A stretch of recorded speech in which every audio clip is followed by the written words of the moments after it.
Disa prej jush mund ta keni dëgjuar emrin e saj dhe disa të tjerë ndoshta jo. Sot pranë neje është zonja Violeta Mita Beleri, e cila ndryshe në publik njihet si zonja që ka kthyer një kabinë elektrike në një shtëpi të vogël ku është e mbushur me ar. Por sot do ta dëgjojmë përtej kësaj gjëje, në rrëfime më të tjera. Tani të shohim te liçeni, si e kalon periudhën e pensionit. Pensionin që t'je me vërtet më erdhi shumë papritur, pa u përgatitur, sepse ishte shumë shpejt, 50 vjeç. Unë isha në kulmin e pjekurisë për të shpjeguar, për të kuptuar. Domethënë, një jetë të tërë, 30 vjet mësuese e gjuhës shqipe dhe historisë, më duke i vetja e pavlerë dhe të them të drejtën më mbuloi një errësirë që nuk po e largoja dot, gjë që natyra ime, të gjithë nuk e pranojnë këtë. E kuptoja po s'kisha forca. Kur mbas nga një muaj, erdhi edhe mamje, gjithë erdhen kështu që çfarë ke, asgjë s'kam, i thash, po s'kam qef të dal.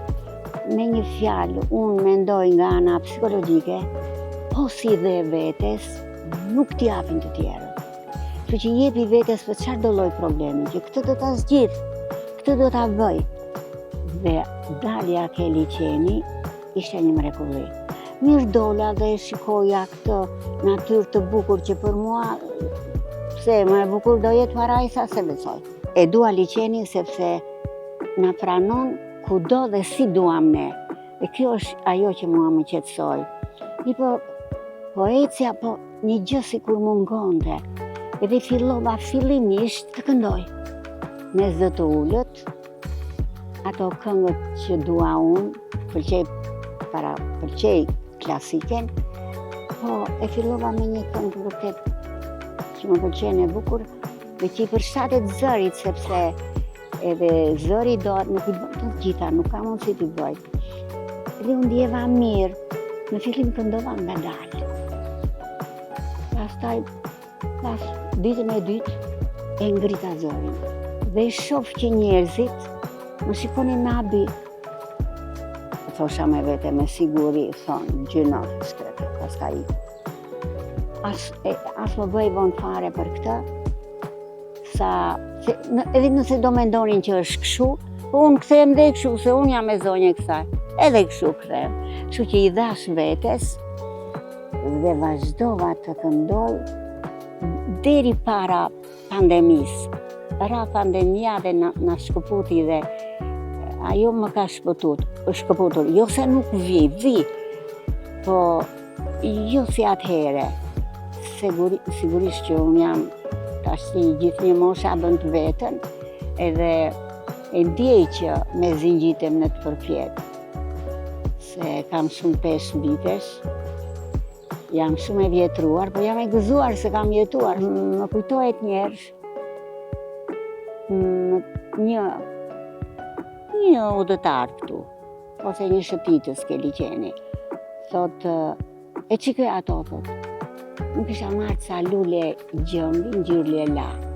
Lelan e dua shumë, sepse ajo brënda ka, fillon me të bardhën, me të kuqen edhe me blum. Dhe ka një ngjyrë, lindje dhe perëndim, muzg. Dhe më thot që çfarë i ke këto? Lule, thashun. Veç lule s'janë ato, thaj. Unë ashtu i shoh, thash, lule i shoh. E për çfarë shërbejnë? Për të rregulluar gjendjen shpirtërore. Ai qeshi dhe iku, e kaq. Po këto ndodhi kaq të bukura, më jepnin jetë, më shtonin jetë. Dhe u bëra si thuash e dashur për të gjithë.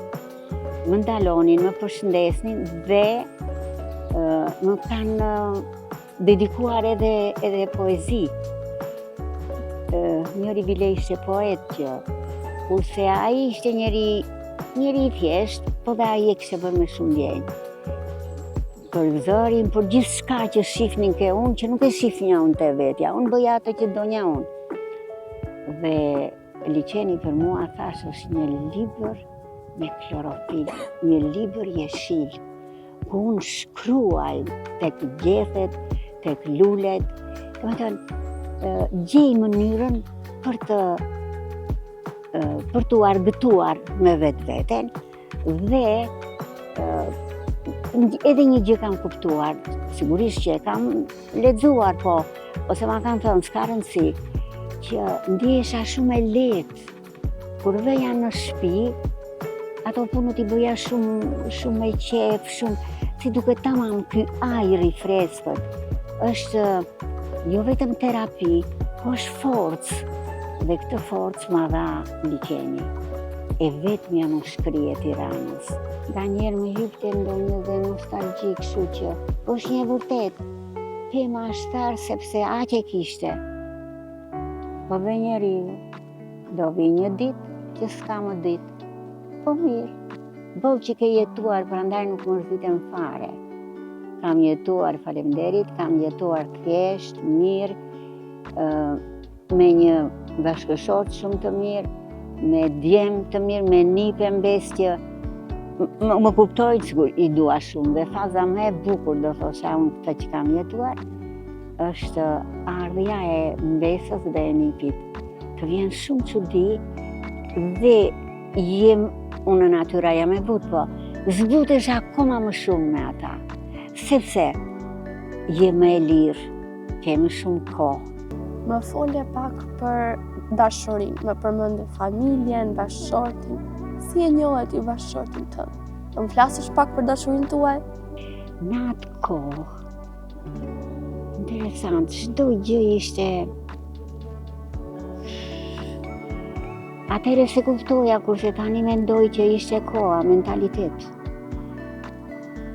Dhe mbaj mend këtë që vetë të reja thoshin, ajo e ka marrë me dashuri. Pse kaq turp ishte ta merrte me dashuri, ç'të keqe kishte për mua. Mirë po, ashtu ishte koha.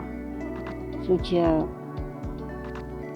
unë nuk e mendoja, sigurisht se duhet jem e vërtet, po unë jam platonike heroike, që t'jem e vërtet, edhe vetë mendoja të dashuroja, po nuk e kisha guximin ta bëja këtë në mënyrë absolute, sepse të binte krejt vlera, për të mos përdorur fjalë të huaja, reputacion, vlera. Kështu që nuk prindrit më ofrojnë një kërkesë që kishte ardhur në shtëpi, dhe unë i thash që babajnë e kisha shoh. Thash, baba, jo nuk dua të fejoj, unë dua të dashuroj. Po mirë me bie babajt, se babaj me maman me dashuri ishin marrë. Po mirë, tha, ne s'ndalojmë nëse ti ke, jo nuk kam. Po ky që themi ne është vërtet që ti do shkosh një jetë shumë të mirë, se është njeri i ekuilibruar, njeri që me shkollë, njeri që me siguri do të kalosh mirë. I thash, nuk e di, ta mendoj. Ne këtu kemi pasur shtëpinë dhe i kalonte çdo ditë aty. As një minutë si kisha kushtuar. Kur më thanë për atë, thash, po ai këtu kalon. Po se kam parë në njerë, si se ke parë? Po se kisha parë me sy të dashurisë, se me kështu e kisha parë. Mirë po, babaj më merë atë afër dhe dëgjoj bie babajt. Dashuria lindë. Dhe ti duke u njojtur me atë, duke të shtuar kjo. Mos e mendo se nuk do lindi. E shoh këtë që se kisha parë ndonjëherë me në një sy të tillë. Kishte edhe një çantë të bukur që atëherë s'kishin të tjerët. Mi po interesant, kur e pash, se që ndjeva një gjë, një rahje që babaj qeshi se i thash, ndjeva një rahje dërëra, nuk i thosha tik-tak shpejt po.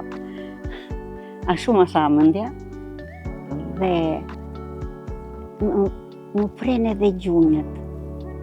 Nuk e di pse, do me thënë, se që ndodhi. Dhe këtë vete ja them babajt, kështu, kjo është dashuria. Jam e kënaqur që vërtet bëjmë tash në tetor 61 vjet martesë. Dhe jam e kënaqur. Edhe fëmijët i kam shoq, janë shumë të mirë, po kam shoqe edhe këtë mbesën e kam për shoqe. Si shkon me mbesën? Me mbesën shumë mirë edhe tani kanë informacion sa të duash ato që unë Do t'ja kisha thënë, sepse kështu kam vepruar me fëmijët e mi me djemët. Po I thash vetëm kaq. Dëgjoj birin nënës. Do dashurosh, patjetër. Si ta mendosh? Do dashurosh 1, 2, s'ka rëndësi, po unë mendoj, me këtë përvojë që kam unë, që duhet të krijosh mundësinë që të bësh një dialog për një problem. Po në qoftë se nuk pranon dialog, mos e merr se është pogder. Kështu që të vetmen është këshill. Të tjerat I gjeni vetë, po kjo është këshilla e parë që mendoj unë që vlen shumë. Sepse ka një gjë ke burrat që sigurisht janë mbrojtje, por nuk e di e quajnë veten jo të gjithë, të kuptojnë. Domethënë që duhet patjetër të më komandoj mua. Po kur të komandon atëherë është drejtorim, nuk është dashuria ime. Po pse me drejtori jam martuar, le që s'dua të martoj me drejtori. Si e ke gjetur ti këtë komunikimin me bashkëshortin? Me heshtje. Është e pamundur të gjesh gjuhë të përbashkët kur janë të dy nervoz.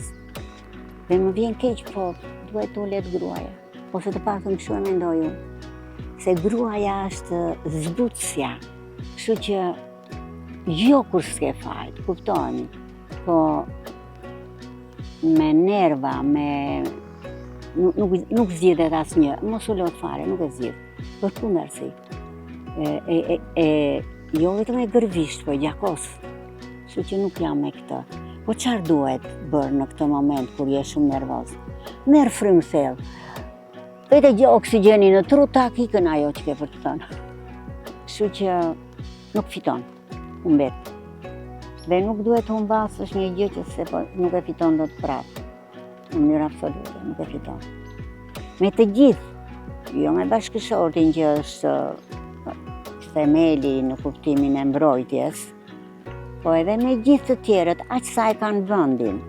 Tu japësh vendin me një logjik të shëndosh, që të mos ketë mundësi të kthehet, pa u acaruar, se po u acarove e grise jetën. Si them nga njerë për humor, mos ma gris jetën. Si të përgjigjet ai? Po qesë që të më bëj mua? Po ti je shumë del, je, si me thënë, zonë dhe kjo xhelozia. Po. Në fillim që ti jam e vërtet, pati doza xhelozie, po më mbit edhe çudi. Se unë nuk u kam pasur, që atëherë, po gjithnjë. Dhe po ne na nxirte, domethënë dilnim për ekskursione, për gjithçka mësueset, kështu që ishim që dilnim të dalura, domethënë, sa kështu I thosha unë. Dhe nuk më ndalonte dotme, jo se më ka ndaluar, po domethënë edhe si pëlqente ndonjëherë. Mirë, po duke shkuar vitet e duke hyrë ke njëri tjetri që unë nuk kam mendje tjetër, kështu që duhet të jesh I sigurt. Bile unë I kthej të gjitha në humor. Një tjetër, tash unë jam mësuar me këtë, të marrë një tjetër mësojmë, sa të mësojmë atë, kështu që lëre të kush, rregullo këto që ke, vetëm po të dhunoj. Nëse të dhunoj është, nuk e pranoj, po nuk e pranoj fare, as me majt gishtit. Po fare, sepse unë jam dashuria e ti, unë jam nëna, si mundet ti t'i biesh nënës, mamas se nëna është zakonisht gjyshe, do me thënë që ose nuk e përmban veten, s'më duhet fare përmbaje. Se duhet të zbrazesh ke unë, në mënyrë absolute s'ta lejot. Dhe këtë e kam arritur se a ishtë njeri I ekuilibruar, po e kam arritur me heshtje. Të thash, heshtja është monument për çdo eveniment. Ti ke shkruar disa libra? Po. Unë që vogël kisha goxha, dhe bëja ca vardje kështu. Por nuk më përknarnin. Babai po, po mama e thos mos merr me këta. Pastaj kur filloi ajo shtëngesa e diktaturës, as mendova fare. Ishte e pamundur, nuk mora guximin të shkruaja, ose s'më lanë, për i mos në hapun. Sa erdhi demokracia? Një frymëzim i hatashëm, sa dhe vetë çuditesha. Dhe fillova se ai eksodi ishte i dhimbshëm shumë. Fillova edhe e titullova librin me poezi Dashurinë e dallë. Dallë, 12 balla të dallë. Unë vitva po shumë, nuk dua t'i ashtu se janë shumë të dhimbshme, njerë kush i ka pasur kismet ke fëmijët, ose i holla ke dashuria. Aty kam gjithë atë që kam ndjerë unë brënda meje, e kam hedhur në vargje, si të gjithë të tjerët poetës shëndarë, por me doza optimizmin, në kuptimin e bukur, që njerëzit vërtet të gëzohen, patjetër që duhen dhe ato të tjerat për parë të kaluara. Më kujtohet njerë, dhe kishim shkuar me fëmijët në kamp aty, në një vend në Vlorek, dhe shoh një vajzë që është shumë e dëshpëruar, po ajo, sigurisht unë isha goxha nga ajo, se kisha djalin, po ajo ishte shumë e re. I thash, pse i gjithë kjo mërzi, qarë të mundon? Mund të më thuar se kush e di ndoshta të çlolla, të jap në një mendje. Ajo, me njerë, domethënë, aq e dëshpëruar ishte sa më tha që jam e fejuar. Po, thash unë sa bukur, dhe unë sa mirë të fejohesha prapa. Ajo qeshi me këtë. Po i thash, çfarë nuk shkon? Pra shumë xheloz. I thash, po mirë, çfarë mendon ti se ka ai? Po jo, a i tha nuk më le të flas me asnjë. Ti je e vogël, i thash, dhe unë do mundon të të them shumë qartë. A i këtë xhelozin e ka brënda vetes.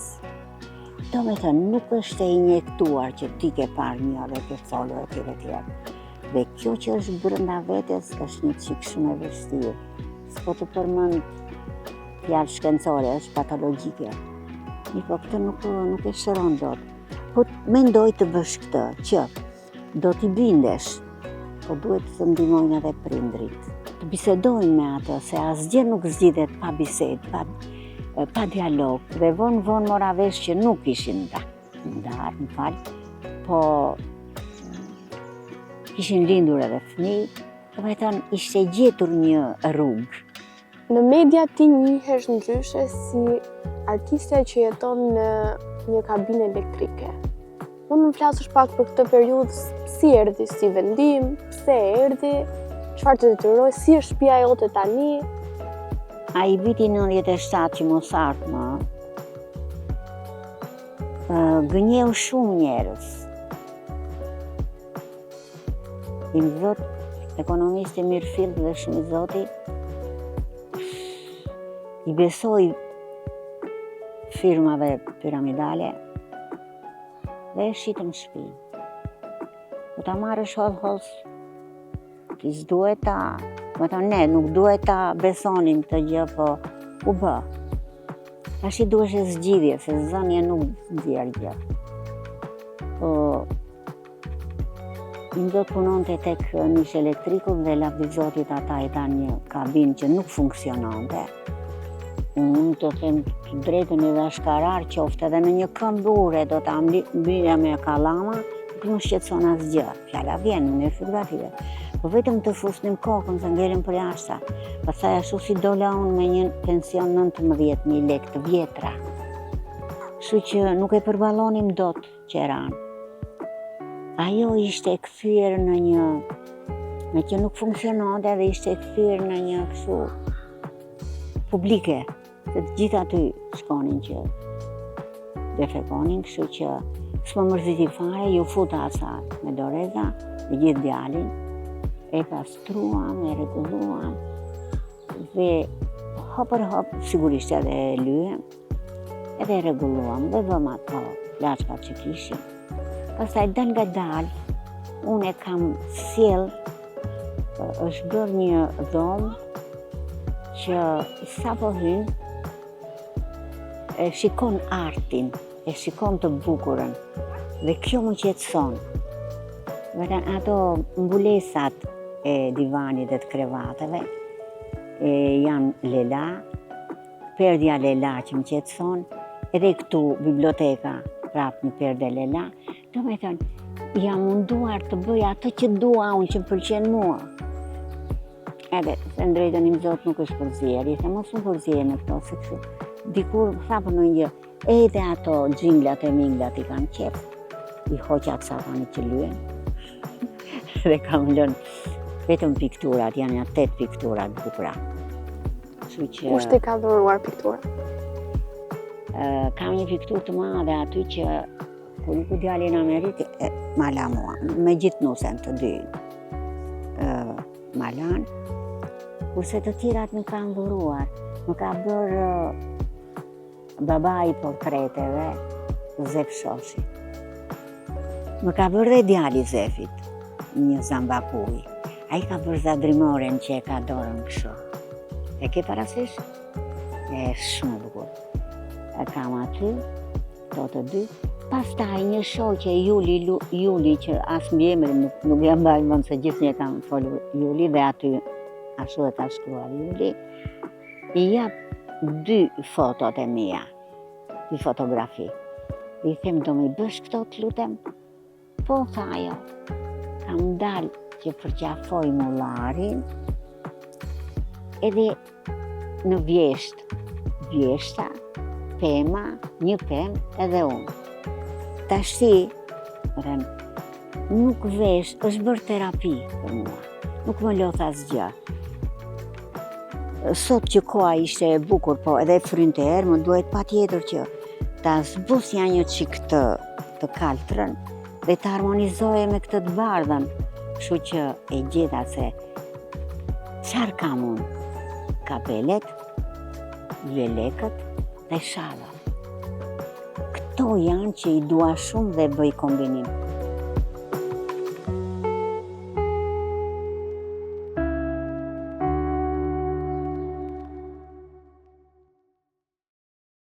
Sa erdhi demokracia, unë me një herë shkruajta poezi në librin e parë Dashuri në Dallë.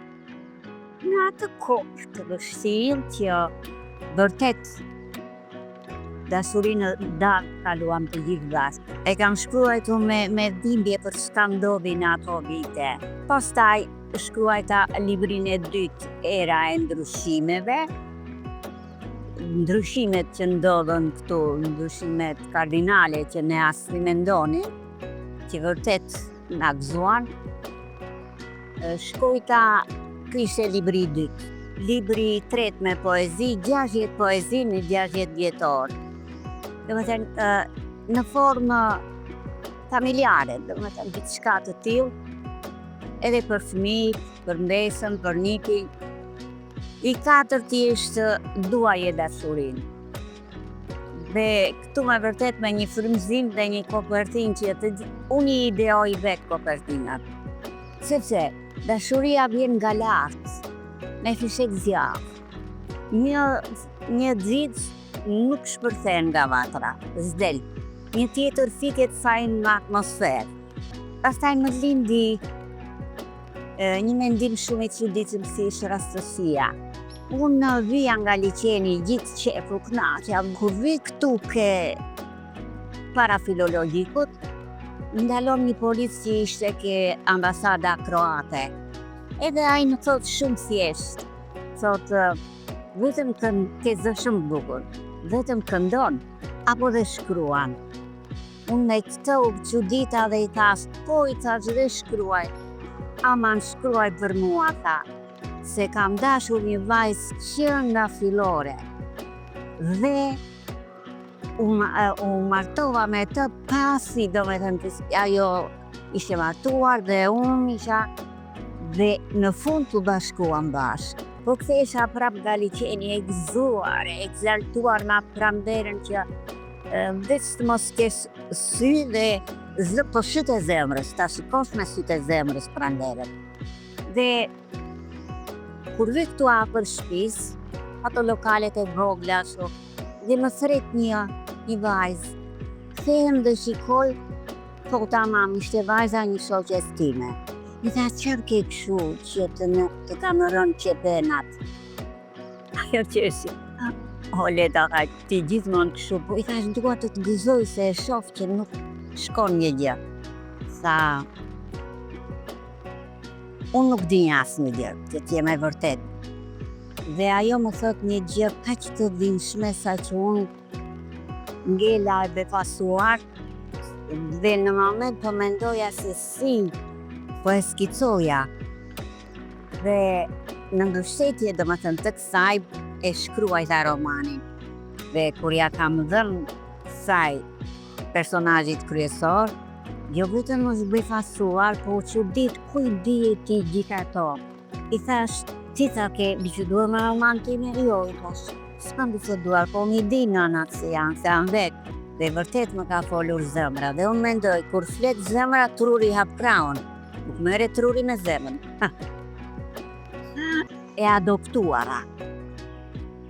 Dhe tregoj tëra të çfarë më tregoj, sigurisht ajo duke i ngritur në art, se si kishte jetuar në shtëpinë e fëmijës, tutje në Saran, dhe sa gjëra shumë të çuditshme që më kujtuan në fëmijërinë tonë, se ishte, çdo brez ka mënyrat e tij për të edukuar, për të ne na tremnin me gogolin. E njëjta gjë ndodhe edhe këtu me këtë vajzën.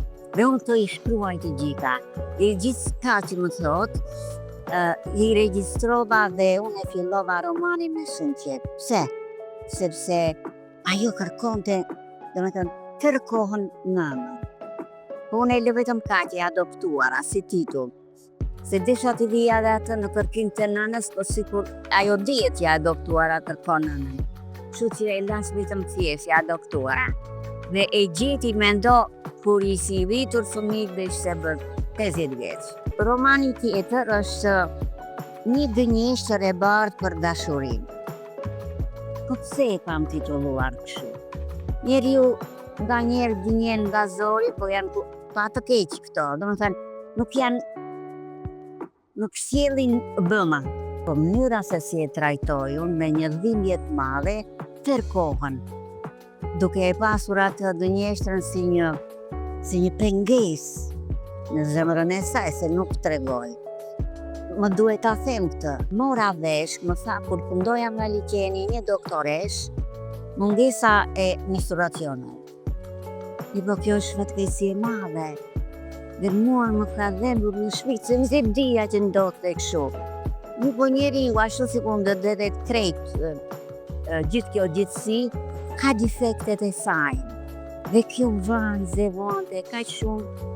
Po maman tash gjithë ato sigurisht i vendos unë me ato dhimbjen, e kishte infermiere ke pediatria. Dhe ajo dinte goxha. Dhe kur domethënë gjithë këtu qëndron. U dashurua shumë me një djalë. Po kam përshkruar atë gjimnazin aq të bukur, po kjo nuk po e gëzonte këtë jetën e bukur të gjimnazit, sepse kishte këtë defekt. Po atje dikur në kohën tonë bëheshin dinjatëzime me shkollat e tjera. Dhe aty dashuroi një djalë. Një po frikë madhe sepse kjo nuk e lejonte të thoshte po. Dhe të ndjeheshe fajtore. Unë nga liçeni këndoj. Kur dola në pension, nuk kisha dritë. Po fare. Zëtja pa vlerë, pa. Nuk do shkoja në klasash e duash. Mua nuk më mërzitin frirë fare. Për kundrasi. Edhe kur son do një gjë, unë e marr me e kthej në shaka. Kam titulluar Zëri që zgjoi liçenin. Dhe është e çuditshme se unë më del gjumi në ora 2 të natës, e të mëngjesit kuptoj. Dhe atëherë kam një frymëzim tjetër vetë, kur i lexoj më vonë, unë i kam shkruar këto. E një gëzim të papar po e shkruaj dhe këta. Sigurisht këto janë dorëshprime sa ti përpunoje, ti ashtu duan një çik, po do t'i arri, do t'i botoj dhe këto. Se këto dy të tjera Vetëm këto dy ka mundur të ndotoj.